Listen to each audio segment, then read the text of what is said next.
Welcome to Corrective Consciousness, episode 163, the podcast where we explore the profanity of top vultures. I mean, inanity of... Whoa, Vice, are you malapropping again? Plop crunch... God damn it. Pop culture. I am your host, vysethebold, and this is... Lotus Prince, who knows how to pronounce words. I can I'm pronounce Dracologist, who can do a little bit of Bela Lugosi. Hey, I don't eat food. I do not drink. that wasn't his line at all. Wine. I don't eat babies. Most people don't. You're right. Most people do not. That saying, actually, I'm fairly sure just came from us as insult. Like, nobody did that. Yeah. I mean, are you more of a Bela Lugosi or a Gary Oldman affecting Bela Lugosi? What would you say? I don't know, because I've never seen either, so I'm not sad. Have you ever seen Ed Wood? Let's shoot this fucker! Love Ed Wood. Sadly not. The people that made Ed Wood are making the Rudy Ray Moore biopic. I heard. I can't That's fucking crazy. wait. With Eddie Murphy? Eddie Murphy looking like he's trying, you know? I really hope they keep that Dolomite line. Like, Dolomite's the name, and fucking up motherfuckers is my game. It's the first line of the trailer. Oh, I haven't seen the trailer. That's so good. It's so good. It's amazing. It's amazing. I can't wait. Rudy Ray Moore is a beautiful human being. He was funny until his death. Yes. The third unfinished Dolomite movie actually made me laugh several times. It was still really fun. He's got some quotable lines, man. Well, you know how it is. Usually when something is remade or there's a revival of something, you always wonder whether it's gonna live up or or even just be in the same class as other things. The third Dolomite movie. God damn, it was still funny. Was that the Dolomite explosion? Yeah. Where And he just he had electricity has, powers out of fucking for nowhere. No reason. Was Electricity. the Dolomite movies the Human Tornado?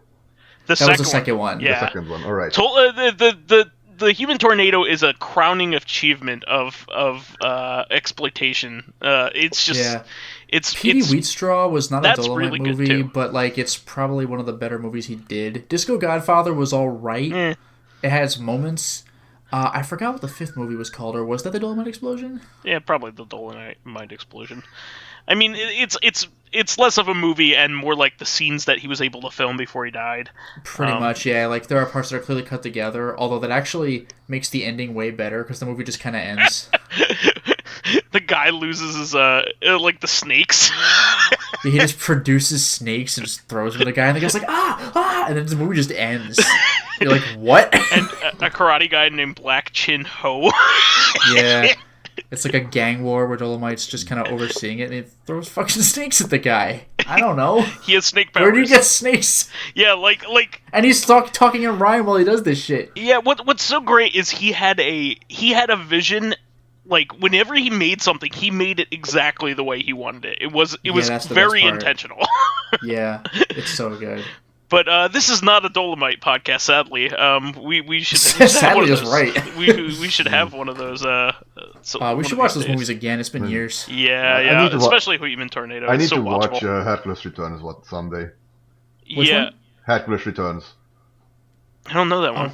Yeah, I don't know. Hercules Returns was an Australian sort of silly movie that it had they basically take an old classic Italian sort of this Greek mythos movie and dubbed over it. Oh no! So it's almost like Kung Pao, where that actually was a karate movie, but they added scenes to it and dubbed over it. Made it stupid. There is no editing. I love Kung Pao. It's just hilarious overdubbing. Actually, in that case, maybe it's like that anime Ghost Story where the American dub is just complete bullshit. It's canon. And that's the official dub. That's canon. Yeah, that is canon. Apparently Japan approves too. They're like, that's kind of funny. Well, there was an anime that nobody gave two shits about. Yeah, the Japanese sub, the real translation is just whatever. It's a forgettable show. It's not bad, but the American dub is what? They just didn't give a fuck. So, And they recharacterized the characters, and apparently it's hilarious. Board games. What? Let's talk about game show games. And game show games, which is our topic. I like how we thought of a very interesting topic after we decided what we were going to do. The good news though is I don't remember the Dolomite movies that well. I kind of exhausted my input on them. You and I will have to have some viewings. I mean. Yes. But we'll get to that. We'll do an exploitation cinema. Oh my God. I have literally never in my life laughed as hard as I did during the sex scene in Human Tornado. That was just a beautiful moment for our friend group in general. Like everybody was dying. Especially because one or two of them, like, we had met for the first time. Like, yeah. At that point. Pyro. In fact, it was the first time you had met Pyro. Yeah, and you knew him, but we didn't. Yeah. Yeah. Oh my God. So anyway, let's move on. I kind of brought this up because I was just thinking about some of the party games that we went over during our party games episode. Like I was thinking of Dokapon Kingdom. And I mean, some might call it a party game, some might call it a friendship ender. Depends on. It's like Risk. Like yeah, it's like Monopoly. Oh yeah. Well, no, Monopoly. I'm okay with Monopoly, but like Risk legitimately like made me feel betrayed when. Well, yeah, there's an entire Seinfeld episode on tensions rising during Risk. Yeah, because I played that with my roommate back in college, and he betrayed me, and I was genuinely hurt by it. But yeah. Surely you knew better than to trust me, Vice. You see, Russia is weak, but Ukraine is weak. I'm from Ukraine. He throws the board over. War? What is it good for? Get the hell out of here. They hard to fight them then. But yeah, I just wanted to go over this because Dokapon Kingdom has been like a game that has been long on my radar. It's like the one Wii game that I just don't own that I wish I had. As a Wii game, it's a white whale of a Wii game. It's a very expensive Wii title. Yeah, I got one of my white whale titles recently. I got Ivy the Kiwi, which is the Yuji Naka game. But I got the two horror games from you that I've been wanting for a long time. I got Ju-on and The Calling. Yeah, Ju-on and The Calling, and I'm a collector of horror games as well. What was the Dracologist? Well, I thought it was Kuon and the Hungry Ghost. Well, Kuon is a Japanese PS2 game, but Ju-on is the Japanese name for The Grudge. And there was But what I heard, it's not a really good game. It's not. Yeah, it's a haunted house simulator is what it's called. And Hungry Ghosts is a Japanese exclusive PS2 game. I didn't know about that. Yeah, Hardcore Gaming 101 has an article on it, and they're like, yeah, it's not that great. What I heard, it's like one of the mechanics that maintains that you not. Like, in horror games, you are kleptomaniac. Like, you hoover up everything. The only thing in a lot of games, you're a kleptomaniac. In this game, you are not allowed to. Like, really? If you take too much items, you get bad endings. Oh wow. Okay. It's almost like Resident Evil. It's like the opposite 2. of Fallout. Well, it's like Resident Evil 2, where if you use first aid sprays, it'll hurt your score. Yeah. Well, we should name some of our favorites here. I wanted to talk about Coldcept in talking about this. Do you remember those games? I've heard of it, but I don't know anything about it. So, basically, I think the first one was on the Saturn, but it never came out in English until the PS2. This was a fun game. I think it came. There was a recent release. There was a 360 Coldcept as well. But it was a combination. This is really interesting. A combination between a Monopoly, which is Dokapon is kind of Monopoly-ish, right? I don't know. I don't believe you own properties in that game. I think it's more of like it plays a little more like an RPG. If you want to talk, like maybe you're thinking like Mario Party or something. Okay, well either way, it's like a combination between Magic the Gathering and Monopoly. Okay. So you basically like own tiles and stuff like that, and you're competing for territory in it, and that is a lot of fun. I really enjoy that series of games, and I also kind of wanted to talk about Sonic Jam, obviously, or not Sonic Jam, Sonic Shuffle, obviously. Oh boy, Sonic The Shuffle. greatest game. Sonic's cool.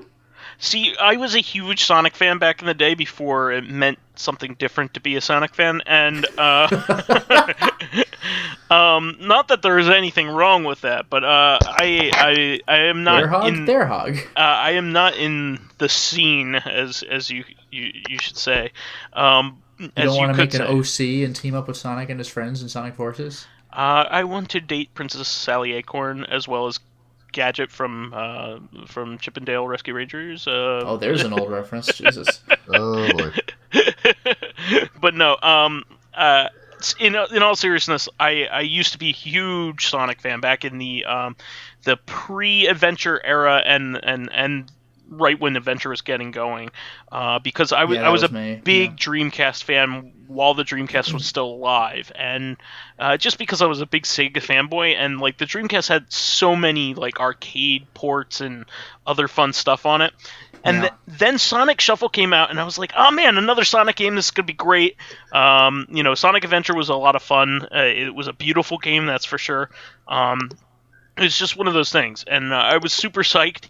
And then not only is it like Mario Party, which is, it's fun, but it's not like the best game ever. It's pretty good. But Sonic Shuffle misses out what makes Mario Party good, which is at the end of the turn you get the mini games. You can go for many turns in a row without getting mini games. And you're like, what am I doing? It is very tedious. It's not fun. The mini games are terrible. They're not anywhere near as fun as the Mario Party ones. So the Mario Party ones are good enough that there's a 3DS game, which is just the mini games. Yeah, and that's the fun part. That I might actually buy, sometime. But I used to. Nobody likes the board game part. Well, it can be kind of fun to have just the random bullshit where it's like, oh, you just get a star. What? Like some of the random effect spaces can be pretty. I don't know if entertaining is the right word, but like entertaining in retrospect. Like remember back then when this happened? Remember when you got fucked over and through no fault of your own? Yeah, you pay a boo like 20 coins or something or more to like just steal a star from another opponent. Like, are you kidding me? Like that's like the most infuriating thing ever. Well, I wanted to take this opportunity also to talk about an unusual video game as well. It's actually a pinball game that got a recent digital release on Pinball Arcade, and also I think there is a version of it on Pinball FX now, which is great because Pinball Arcade lost their license. It's Safecracker. And you might say to me, hey, that's a pinball game. It's actually a board game pinball game. It's actually really a unique pinball game. It's actually kind of like a half-size cabinet. And so therefore it's a small playing field, so everything's very fast. It's like really fast. Like the ball zips around like this way and that because it doesn't have any real estate to cover. And while you're doing that, the whole object of the game is to trigger the board game that is going on the back glass. And it's a lot of fun. I mean, it's just one of those... It's like a hybrid game. And most hybrid pinball games don't work well. Like Baby Pac-Man's not very good.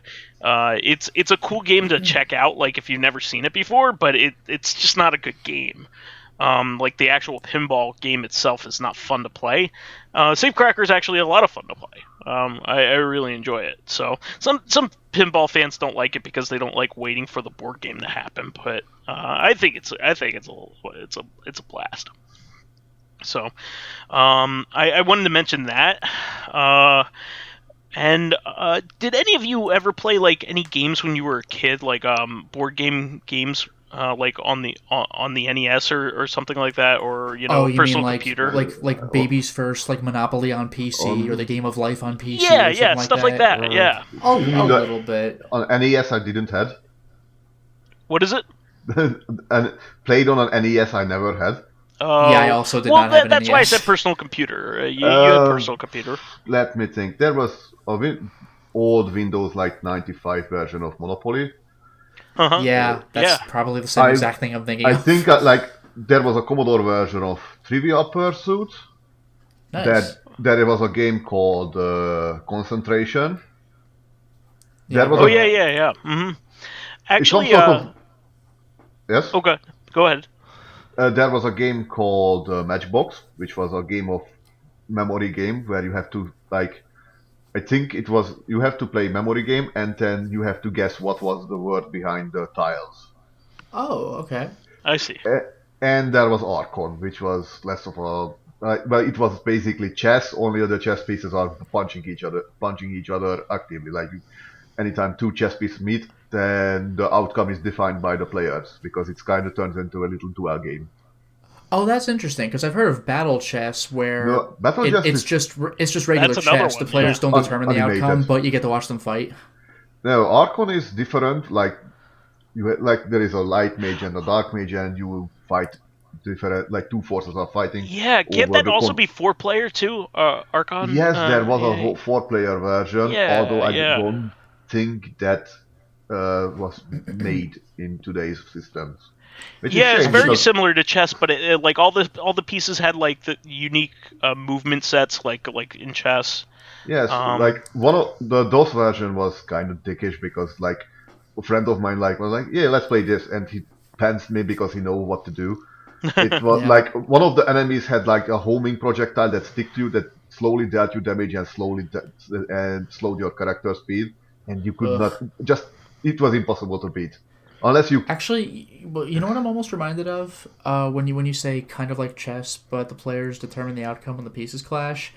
Do you guys remember? I forgot which Mortal Kombat game it was, but it was one of the GameCube PS2 ones, where one of the mini game things was Mortal Kombat chess. Yeah, I remember that. Probably because it was chess, but not really. So it was a chess game where you would take characters and you would take your favorite playable character and say, I'm going to make this one my queen. So your queen would be that character. All of your pawns would be this other character.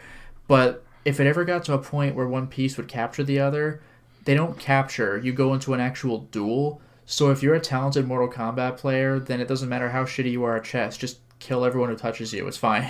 Archon was somewhat balanced but there was sort of these zones of power. And if you place any sort of, what do you call it? Piece on it, it would become empowered. Like it dealt more damage and had more health. I think I do still remember that my favorite piece was the Phoenix because it just created a massive fire ring around it and just decimated everything. Yeah, I've always kind of wanted to play that game. There was an NES version of that, I believe. Mm-hmm. I mean, my only computerized chess experience was the chess that came with whatever it was, Windows 95 or 98 or something. That was back when you would get solitaire, spider solitaire, hearts, chess, and chess would just kick your ass. And just to finish off my few things I did to fit in the party game section, when we came together, the two games we always played as 4 players was Worms and Micro Machines. Oh my god, Micro Machines. It was fucking adorable. And it was also it was one of the Micro Machines 4 Micro Machines 2 allowed the system to play 4 player, but there was not enough buttons, so the game cut corners by making that you could play 4 or 3 player, but only 3 buttons, turn left, turn right, and brake. Acceleration was automatic.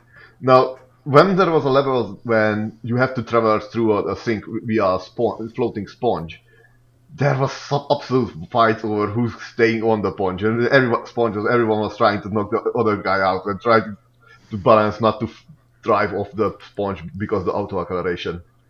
Nice.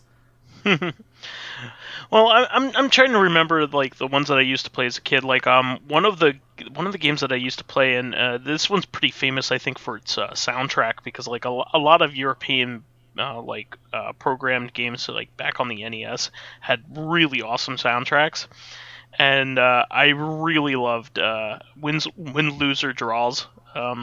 music. You should listen to that, or Anticipation. That was another one that had awesome music as well. I recommend people seek out the soundtracks to both those because they were great. But Win, Lose, or Draw was similar to Pictionary. It was based off of a game show back in the 80s or 90s. And essentially, you just draw it's what Mr. Van Houten's doing, at the Simpsons house, when he's like, you see that? It's dignity. He's like, how do you not recognize this? It's a jackal. You get a card with a concept or a phrase on it, and you have to draw it without using words, and that was always something fun. Playing against the computer is not fun at all. Yeah, no, obviously. Yeah, because half the fun is trying to compete with your friends on who can identify the thing first. But playing it 2-player was always pretty fun, and you had to draw using a crude set of tools on the NES. But it was fun. If you could use that to your advantage. I enjoyed playing that with my brother quite a bit.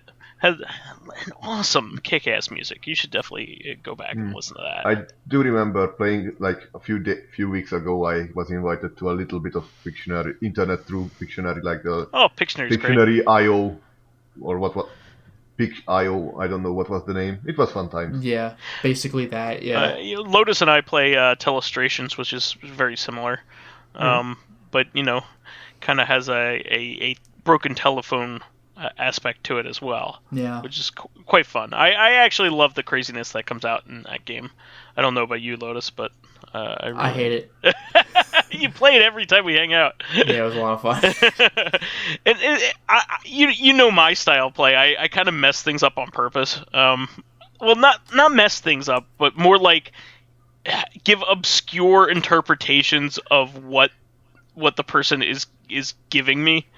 Yeah, honestly, that's something I'm less of a fan of, because the whole point of the game is that the mess ups come naturally. If you go out of your way to obfuscate the message, then it's that defeats the purpose of it being a broken telephone and more of sabotage.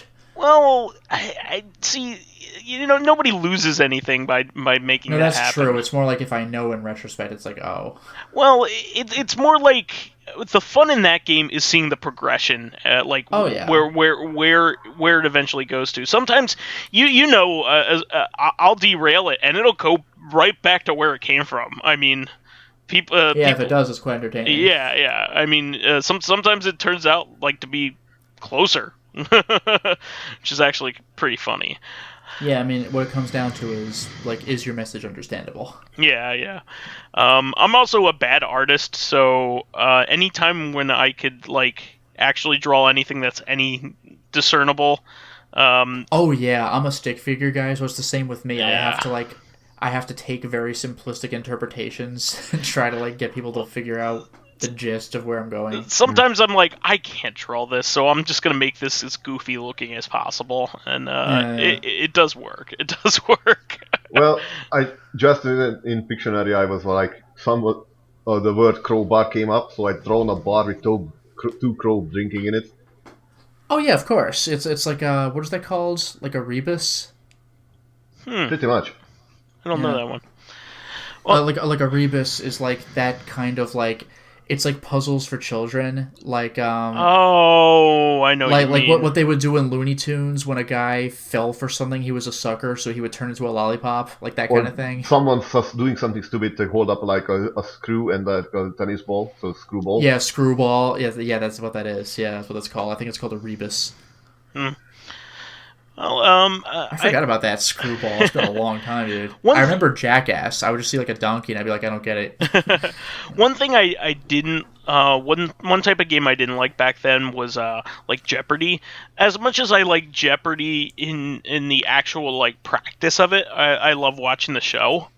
Because I like trivia. I'm pretty. I find that quite fun. I know a whole lot of esoteric bullshit just as well as you do, but what I liked about it was that you could quick fire shoot that off. But especially in the early Jeopardy games, I don't know about now, but you gotta slowly and deliberately type it in. You have to type it in, and if you are a bad speller, I'm a bad speller.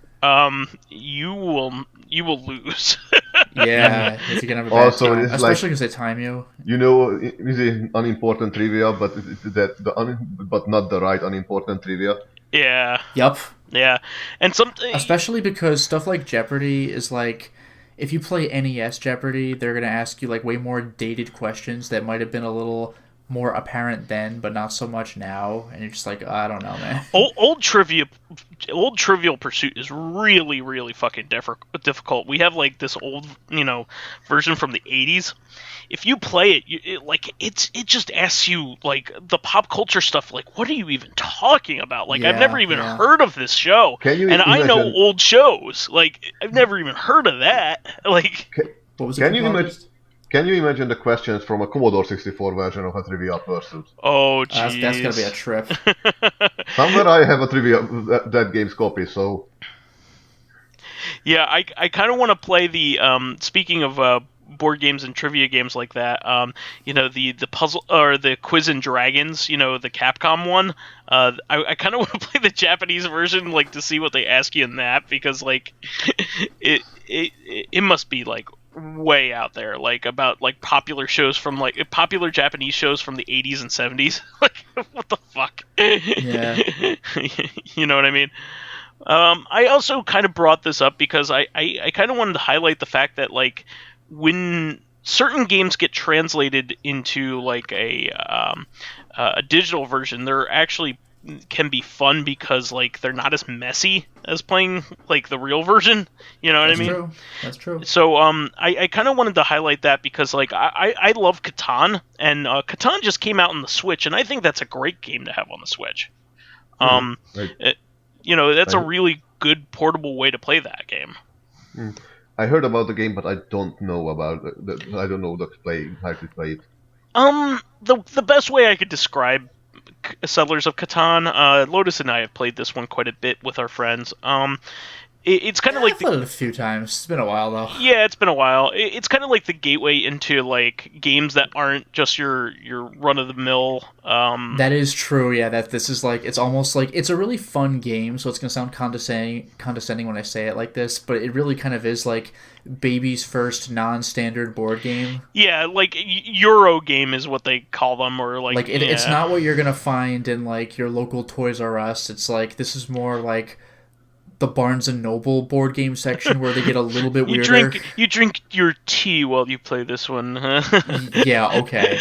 But like Barnes and Noble starts having stuff that gets a little bit quirkier. Like Apples to Apples is a little bit quirkier than like Trouble and Sorry. It's fun getting into Trouble. I played a lot of Sorry in my days.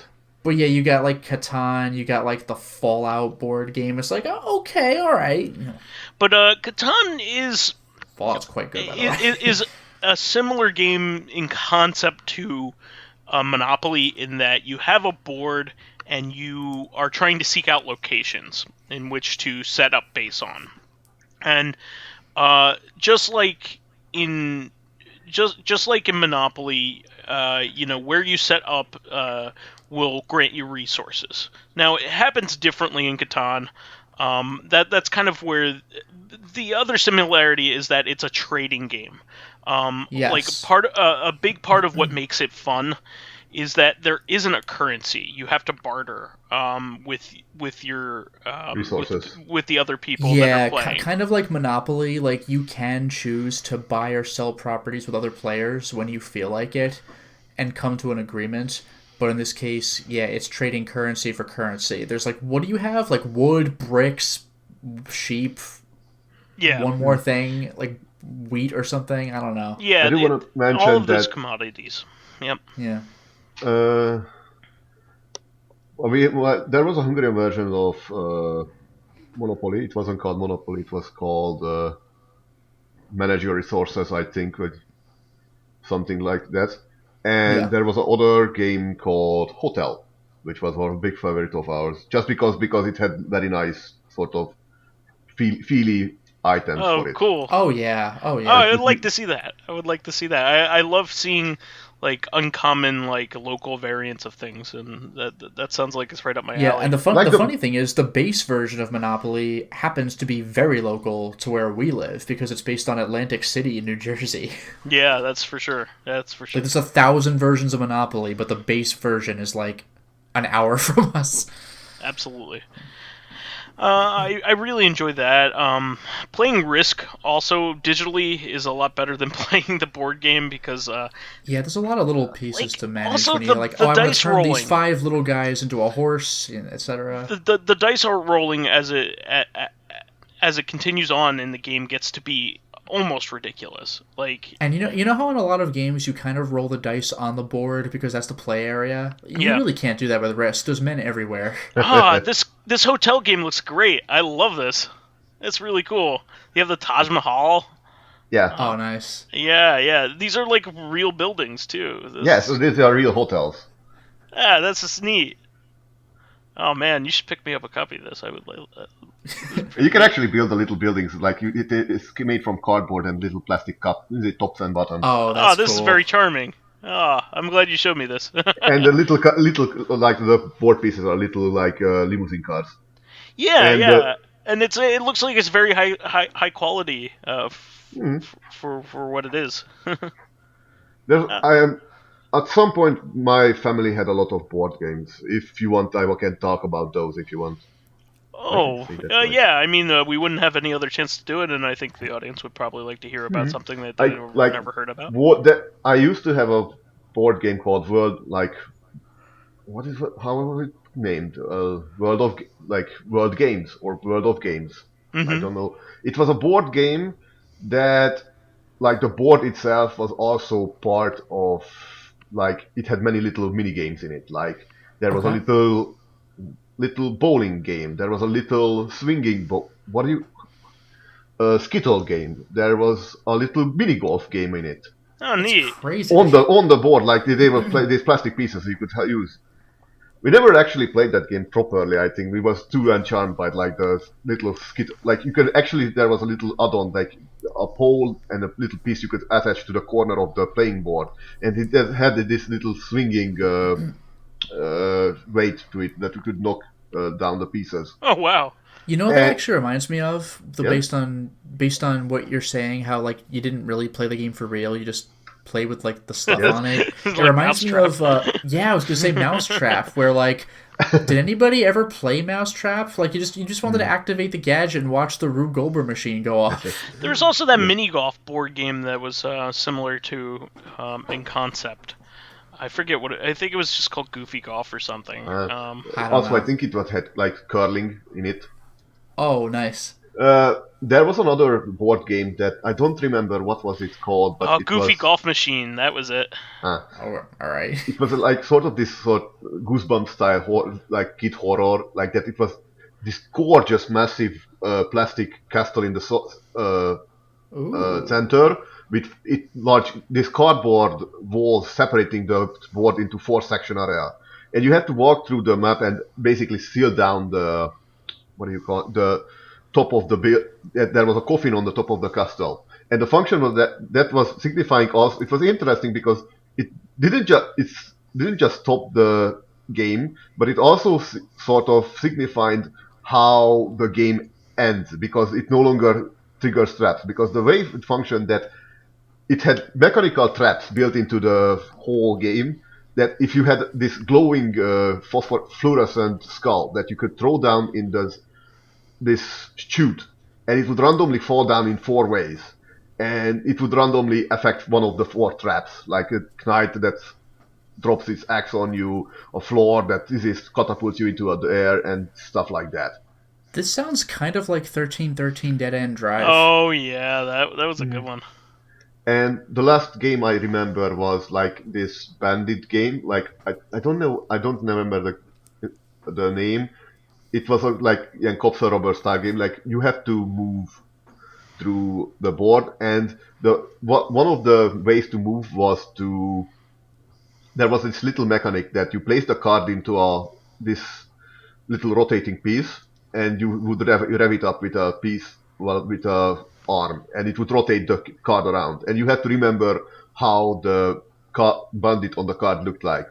And oh, nice. And the more pieces you selected that was accurate to the picture, like the correct hair, correct torso, what kind of item he was holding, the more steps you could take. That's awesome.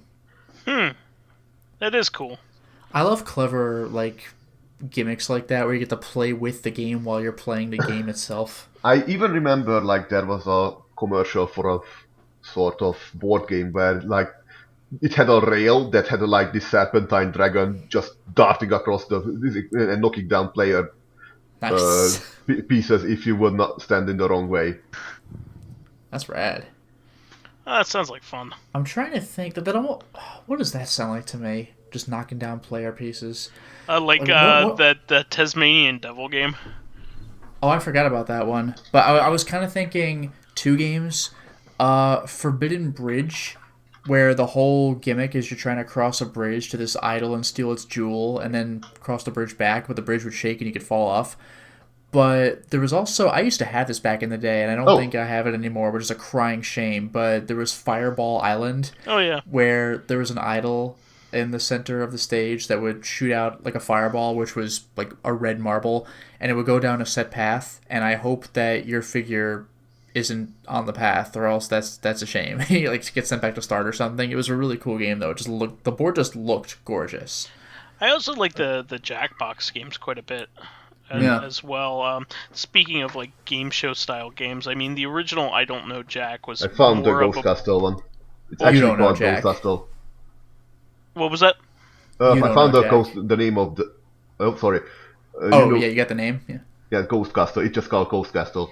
Also, I had a board game called Laser 13, which was completely incomprehensible. It had so many parts, so many tiles, so many mechanics that it was completely incomprehensible. Dude, you should see the Dark Souls board game.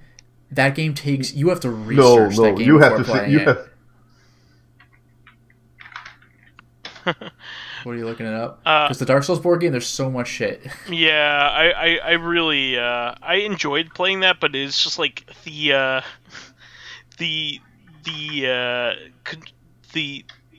directions were just so huge. 45 minutes into the game, and you're like, oh wait, I've been missing an entire mechanic this whole time.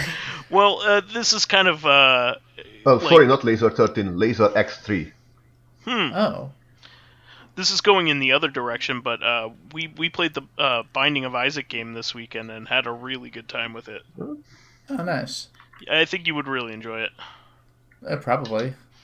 Yeah. I mean, I platinumed the digital game. Well, platinum the board game now. Yeah. Shit. See you in 600 hours. I keep playing with you and messing you up. I have 500 something. What was it?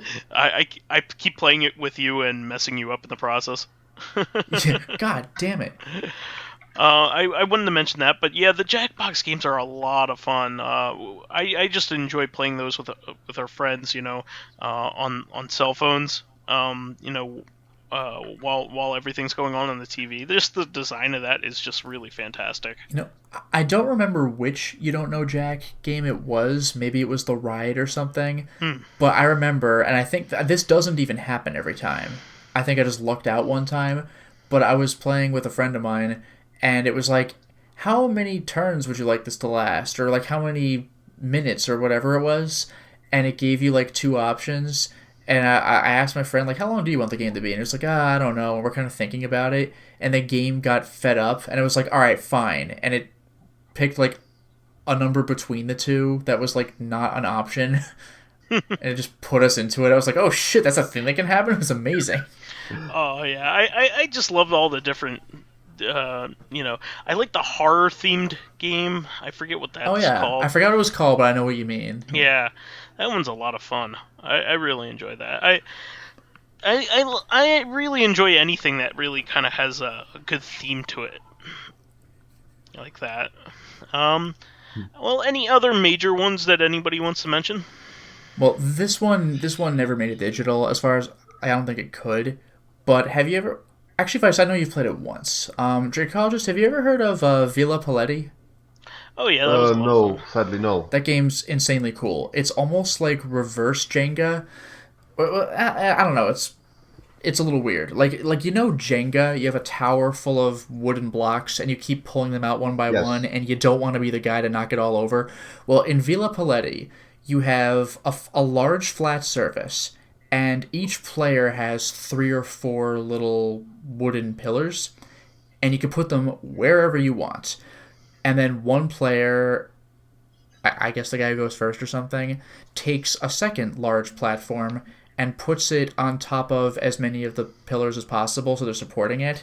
So the idea is if you're the one placing the platform, you'll try not having it touch any of your pillars at all. Your pillars are just standing there by themselves for no reason, because when the game starts, your goal is to remove pillars of your own color, and you don't want to be the person to drop the second level. You don't want to take out too much support.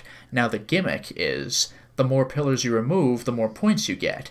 But if you really, really don't think that you're in a position where you can remove one of your pillars, like you'll crash everything if you do, then you can say that, and everybody then takes the pillars that they have and puts them on top of the second story, and then you put a third, smaller story on top of the second story, which is smaller than the first, like the ground area, and it keeps working like that. You keep removing support until you can't anymore, and when you can't, you put up another story up until like 5 or something, and it's pretty rare for a game to get that high, but it's so tense when it does, because like you yourself may have the shakes when you're taking out your pillar, so it's super stressful when you do. The game actually provides you with a little hook to help you, I love that. Reach in and stuff like that.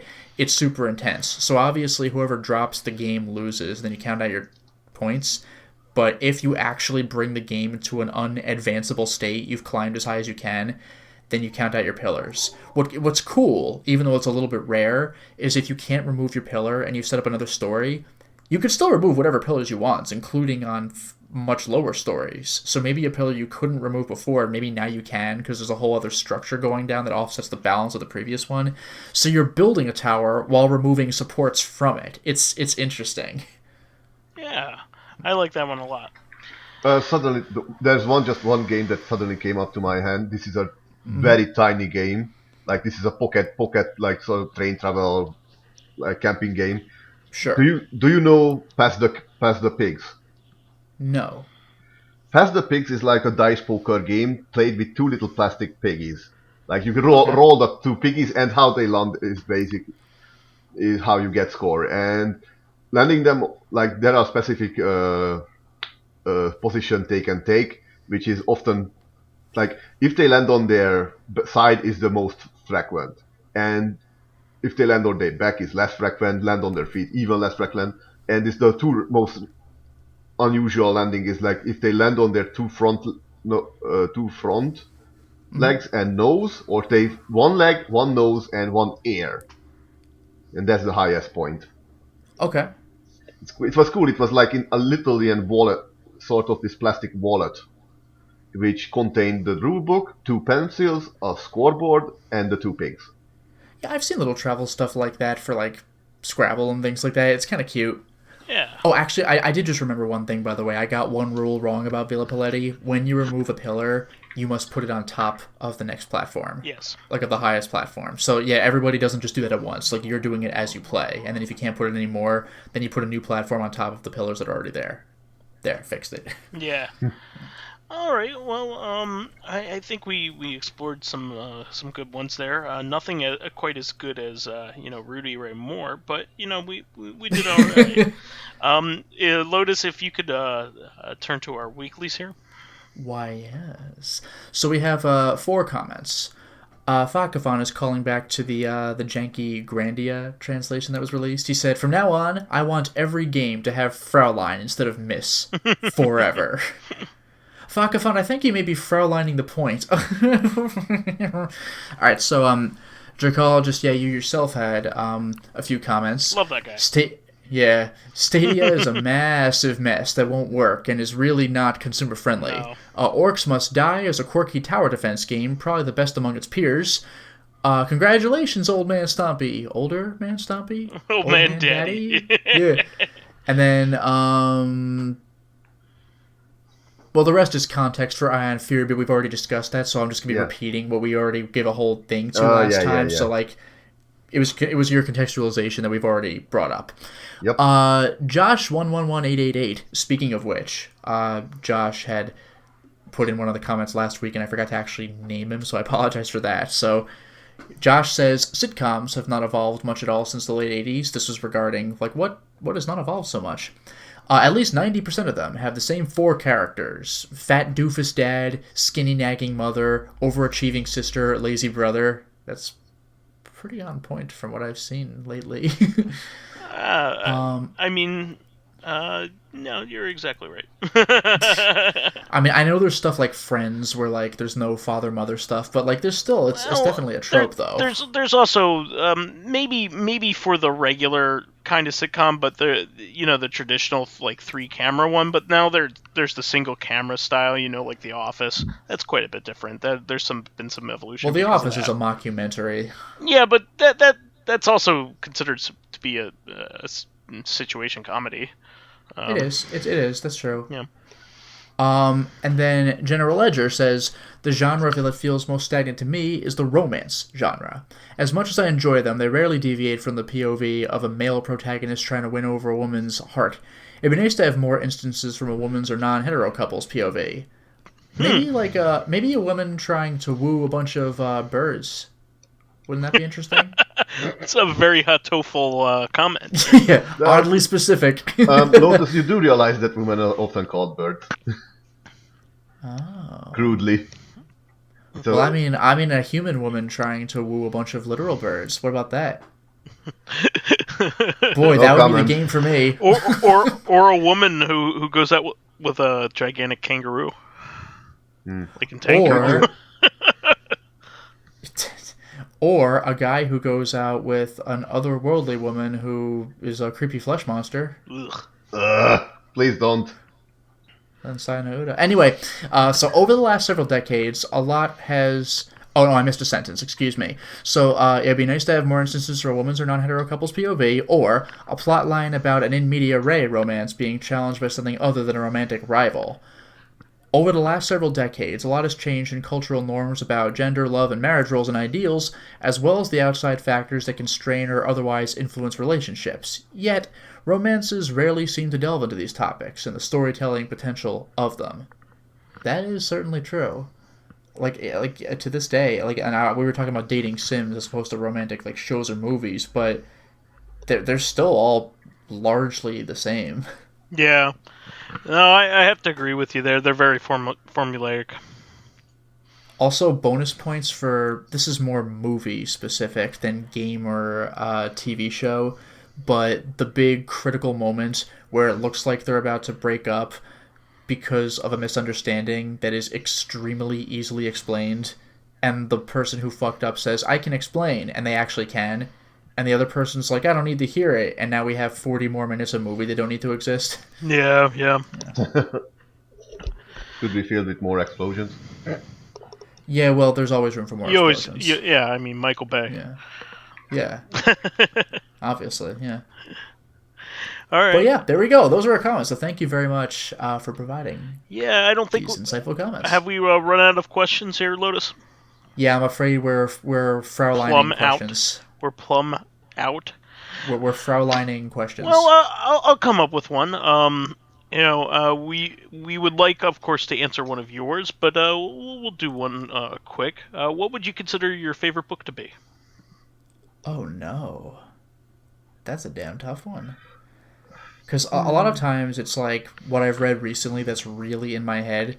Oh, like you can even talk about that.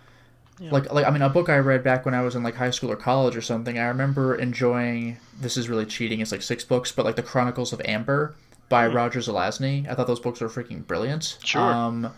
Just like guys with cool powers trying to like politic each other. And of course, there's like the Song of Ice and Fire, / Game of Thrones books. It's all about politicking, where there's a lot of intrigue. I've recently been reading the Mistborn trilogy. I've read 2 of the 3. Oh, I've heard about the Mistborn. It's very, very good. It's one of those cases where people have like powers, but is it like the Soulsborne series? Not even close. But the books go into detail about describing how they're used, which provides you with like very vivid, specific action scenes, which is kind of hard to pull off in writing with no pictures. So it's very fun to read them in that way. I mean, recently, like, Vice lent me a bunch of Junji Ito books, so, like, I very much enjoyed Gyo and Uzumaki, and Tomie I thought was pretty cool. Tomie is a... Yeah, it's one of my favorites. Tomie is a classic. I have already kind of stated what my favorite book, or one of my favorite books is. Like, it's hard to say what my, definitive favorite book is, but, I have said in the past that, like, Good Omens is, like, one of my favorite books. Oh, yeah. So, I heard a little of the audiobook, but I really need to go back and look at the whole thing. It's quite amazing, but even if you just watch the series, that's good enough. I heard the series was quite faithful. It is, and the showrunner was Neil Gaiman, so, I mean...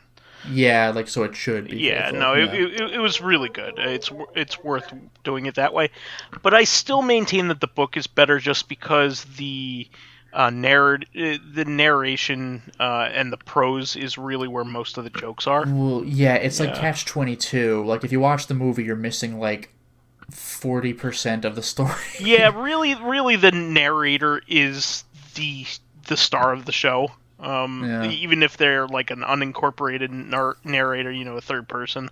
Same goes with Lemony Snicket's A Series of Unfortunate Events. I mean, you can easily make a TV series, which they did, the Netflix series, out of that. It lends itself very well to a series, but there's still a lot of flavor to be had in the narration. Well, since that's already a known quantity, I'm not telling anybody anything new by telling them, how much I love Good Omens. I figured I'd tell a little bit about one of my favorite book series growing up that I don't think a lot of people talk about these days. You have your Harry Potters, which I absolutely loved back then as well, and famous stuff like that, and Lord of the Rings, and the Chronicles of Narnia, things like that are still classics. But this was pretty like influential in my like love for science fiction and like goofy adventures and things like that. I really liked My Teacher is an Alien series. Oh my god, that's a deep cut. Holy shit. Yeah, there was... I completely forgot about that. They were by an author named Bruce Covell. He used to write these books as well as he had like young adult horror compilations, of short stories, kind of like, scary stories to tell in the dark, but they tended to be pretty gruesome.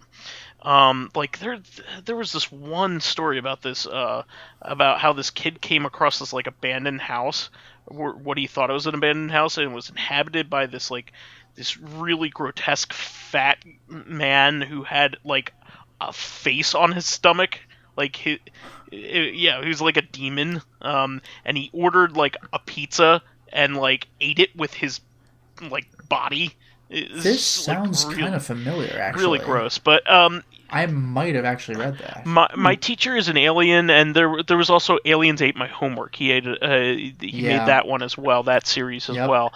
But My Teacher is an Alien was particularly good because it was about it kind of did a heel face thing. Like you would think that the teacher would be the bad guy, but it ends up that the teachers are actually like the aliens are actually just coming to Earth to teach the humans. It was didn't they in the sequel go on like space adventures? Oh yeah, no, there was a whole big thing. They went up into space and everything. And then one thing I remember, like one of the villains wanted to do was set off a time bomb that it's not a time bomb in the traditional sense. It would like freeze time forever. Mm-hmm. And I remember the main character was like, but you'd get caught up in that too. And he's like, well, yeah, but I would be like in the process of like fist pumping my great victory, so I'd be trapped in that. Like, it's fine with me. I'm like, oh shit. Yeah. Well, eventually it got to like My Teacher Blew Up the Planet, which is that sounds familiar. Yeah, I think that was like the third or fourth book, and like they had to just like a lot of like good sci-fi, even like some more famous sci-fi stuff like the the Star Trek Next Generation ended just like this as well, where humanity has to justify its existence. So, like, despite its problems, you know, you have to give a reason for why it should stick around. And, of course, you know, it was, you know, schmaltzy, but it was well done, and I really enjoyed it as a child. So I kind of just wanted to mention that as, like, something, like, that was my favorite growing up. I loved those books. If we want to talk about series we enjoyed as kids, I got two for you. Animorphs and Redwall. I loved Animorphs. I don't know about Redwall, but Redwall was the shit. That's the one with the mice, right? Yeah. I never experienced that myself. Straight up violent war, but like with various animals. There are a lot of books in that series too, right?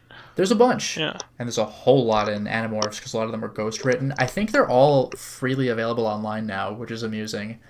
But Animorphs also did not pull punches with violence. The Andalite Chronicles were quite good. It was quite good. Yeah. You get them at like your middle school book fair, and you're like, oh, cool, I'm in the 7th grade, I'm going to read this. And like the battle scenes of between animals, like especially like the ants, that shit got traumatic. It was like, oh my god.